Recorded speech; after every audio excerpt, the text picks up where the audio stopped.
I still can't shake the feeling of being watched. Even now, as I sit in the safety of my own home. It's been weeks since that fateful night. But the memories haunt me like a ghost. I had always been drawn to the woods, with their towering trees and the soft rustle of leaves underfoot.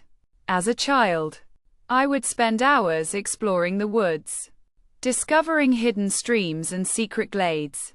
But as I grew older, my love for the woods never faded. I would often go on solo hikes, finding solace in the silence and solitude. But that night was different. I had decided to go on a night hike, eager to experience the woods in a new way. The moon was full, casting an eerie glow over the forest floor. I set out, my flashlight casting flickering shadows on the trees.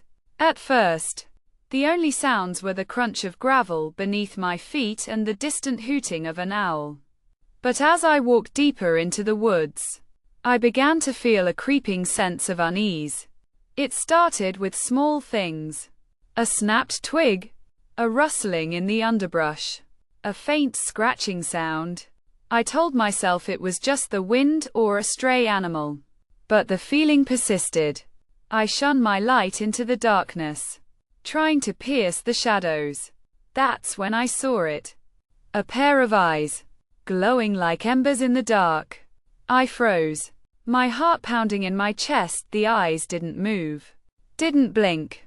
They just kept staring at me, cold and unblinking. I tried to tell myself it was just a raccoon or a possum. But deep down, I knew it was something more, something ancient and malevolent. I turned to run, but my feet felt heavy, as if rooted to the spot. The eyes didn't move, but I could sense a presence closing in around me.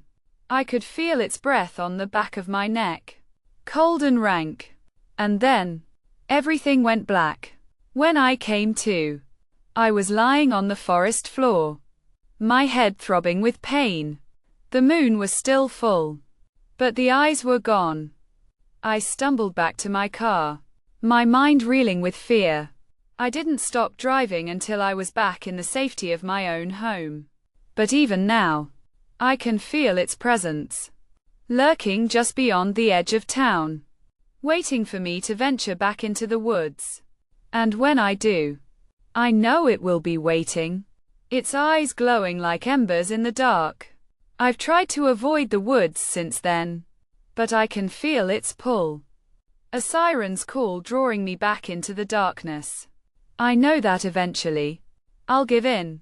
And when I do, I'll be walking right into its jaws. The thought sends a shiver down my spine. And I'm left wondering, will I ever make it out of the woods alive?